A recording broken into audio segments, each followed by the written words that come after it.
Hello everyone, and welcome back to the Commander's Forge. My name is Andy Bentley, and the Forge is an area for me to talk about magic, Commander, and anything else as I try and navigate this crazy world and this thing I'm supposed to have called mental health. Now, today I am going to kind of finish off talking about the Commander Masters spoilers and stuff. I, once again, do not do full set reviews. I just kind of pick and choose some of the cards I like to see. And with this one being Commander-centered, I kind of wanted to take an episode to talk about some of the Commanders that are getting reprinted. And I'm going to do that. But first, I want to address some controversy. I know, crazy. Specifically about the Slivers Precon. And the consensus is the land base sucks. My answer to that is it's a pre-constructed deck. It's meant to be bought and then upgraded. It is meant to be a starting point, so you don't have to individually buy everything and you can just pick and choose what you want to add. That said, yes, the Sliver deck that I have has a near perfect 5-color mana base, because I have been building it for the last 7 years. There's a lot that I have put into this deck, and that's just the way it is. I would not really expect them to put all of the fetch lands and shock lands into a pre-constructed deck. That would be insane. And the deck's cost alone would jump to $300. There's no feasible world where that would be a good idea on their part. Sure, could they have done some other style of lands other than the slow fetches? Sure. They could have went with just all of the battle bond lands, the ones that come in untapped as long as you have more than one opponent. They could have done maybe a couple of I guess we could call them rainbow lands, the ones that you can pay 5 into and tap them and get 5 mana. I'm running Crystal Quarry and Cascading Cataracts in my Sliver deck, and one just says tap 5 and tap this to add WUBRG, and the other one is pay 5 and tap it to add 5 mana in any combination of colors. I just find that the arguing about how a precon is made is super counterintuitive to, everything. And that's kind of all I want to say about that. So, moving on from there, we're going to finish my non-exhaustive review of the commanders of Commander Masters. Now, I am doing this through Scryfall, and I do have it set to WUBRG order, so I will be going in that order. And first up on my list is Mangara the Diplomat.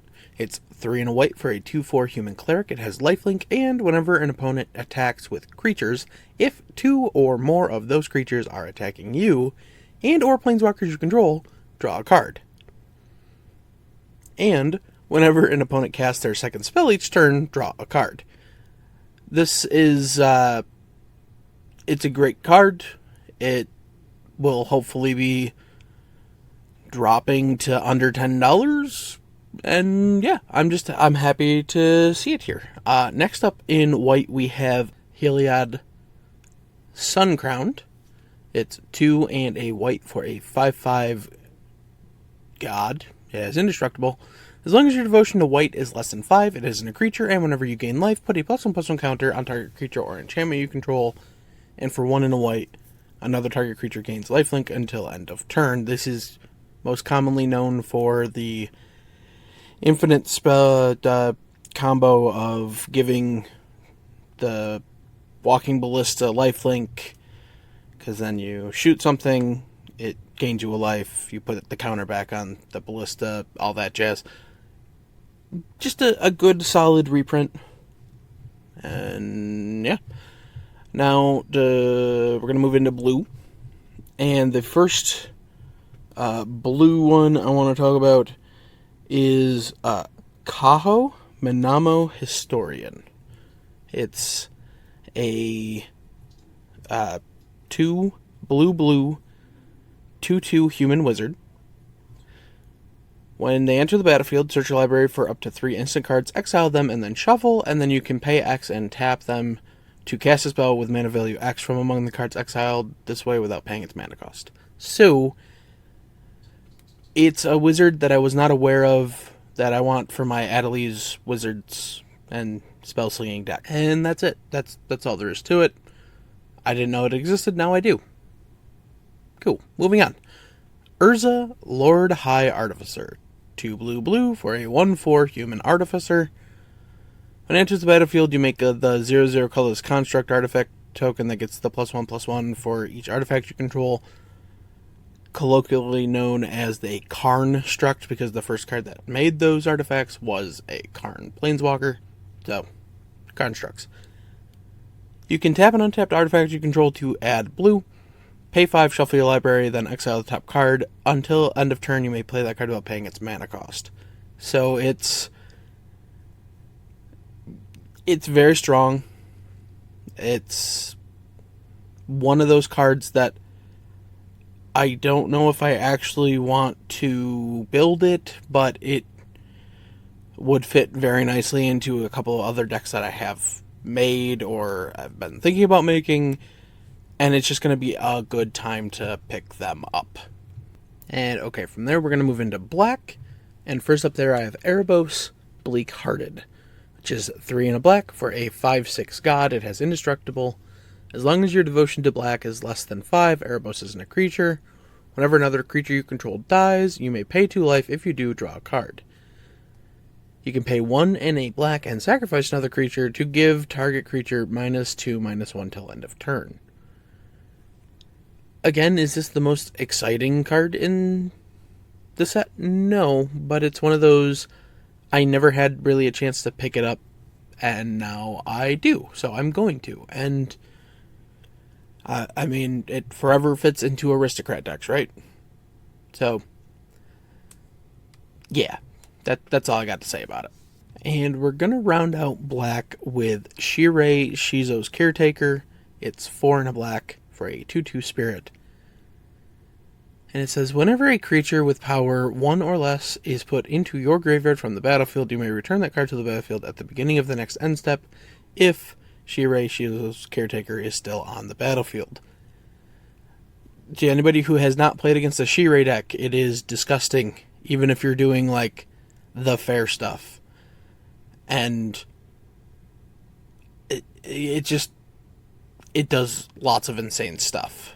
And now I might be able to pick up a copy and not feel bad about it. Right. So, yeah, that's going to do it for black. And next we're going to move into red.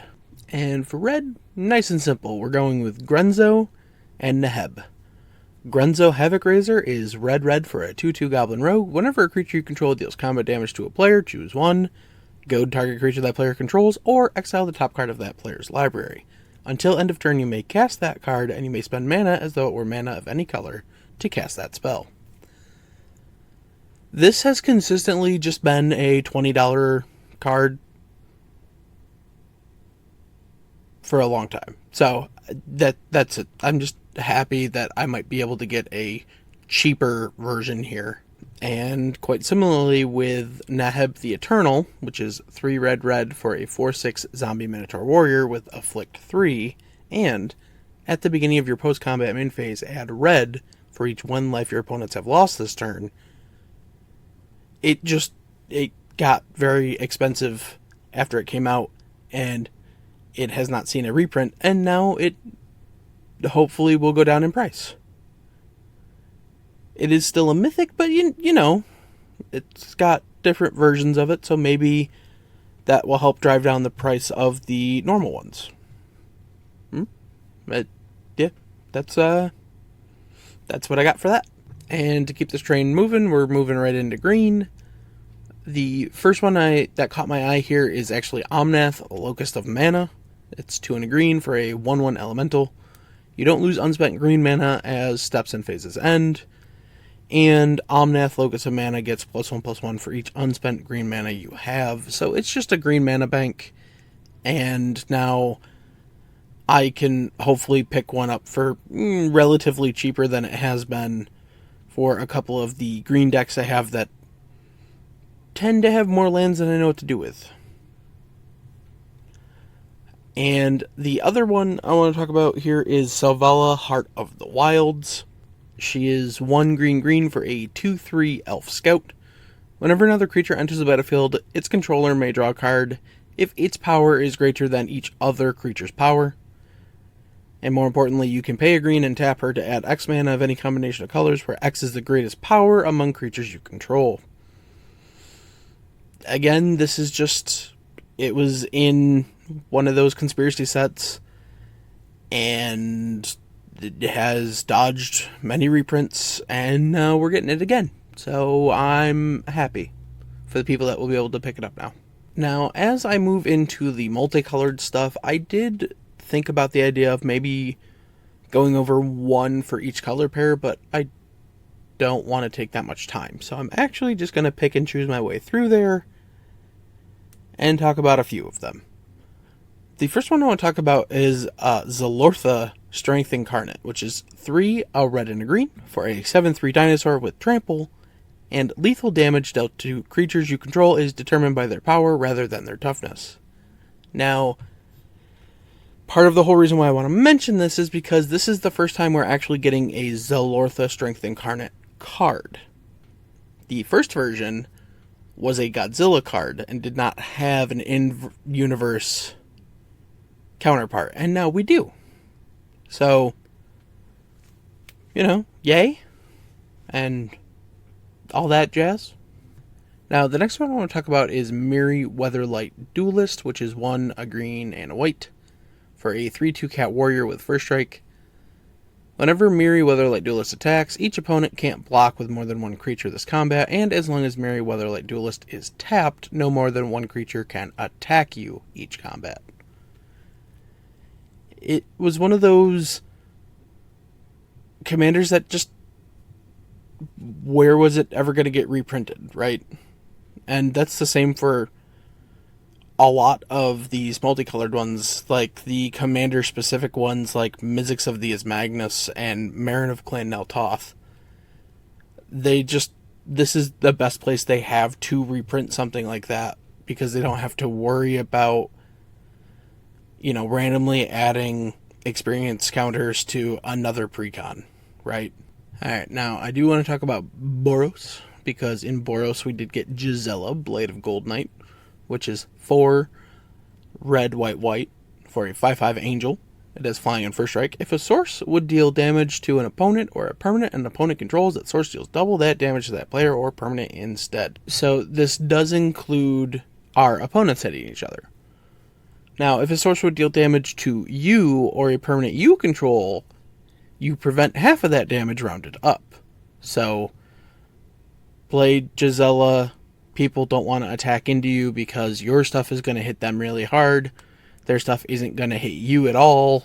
It's just, that's all there is to it. Now, after that, it does go into all of the 3 color combinations, both shards and wedges. And I don't really want to spend a great ton of time there because I do want to get to the colorless section. And first up in the colorless section is actually a 5-color commander, and that is Morophon the Boundless. Now, Morophon is a 7-mana, 6/6 shapeshifter with Changeling. As Morophon the Boundless enters the battlefield, choose a creature type, and spells of the chosen type you cast cost WUBRG less to cast. This effect reduces only the amount of colored mana you pay, and other creatures you control of the chosen type get +1/+1. This is the ultimate, I wish we had a commander for blank, or I wish we had a commander that, was also just an anthem. This is whatever creature type you want it to be. It covers all 5 colors, and it's an anthem. Now, I do want to round out this list with the Titans in the room, and as of yet, There is no confirmation on whether there will be an Emrakul in the set or not. And that I'm guessing there will be by the end of this, but so far we do know that Kozilek the Great Distortion, which is 8 and 2 colorless specific for a 12/12 Eldrazi, is in the set. And when you cast the spell, if you have fewer than 7 cards in your hand, you draw cards equal to the difference. It has Menace, and discard a card with mana value X to counter a spell with mana value X. And we also have Ulamog the Ceaseless Hunger confirmed, which is a 10 mana 10/10 Eldrazi. Whenever you cast a spell, exile 2 target permanents. It has Indestructible, and whenever Ulamog the Ceaseless Hunger attacks, defending player exiles the top 20 cards of their library. Now, I have kind of avoided, the, as far as I'm aware, commander stuff for, the commander decks. That said, Zuladak the Void Gorger is 5 and a colorless for a 7/4 Eldrazi. Colorless spells you cast from your hand with mana value 7 or greater have Cascade. I am planning on picking up that deck and redoing my Eldrazi deck, which at the moment is actually headed by Mr. Orfeo the Boulder, which is a Jund version of the deck. And I was doing stupid stuff with ramp and stuff. But this does beg the question, is Zuladak a 4th Eldrazi Titan? Is there another Titan out there that can free Emrakul? Either way, that's kind of it. This episode is already encroaching on 20 minutes, so I do believe I'm just going to end it there and say have a wonderful whatever time of day you happen to be listening to this. Yeah, bye. Thank you for listening. All of my links can be found in my link tree in the description below.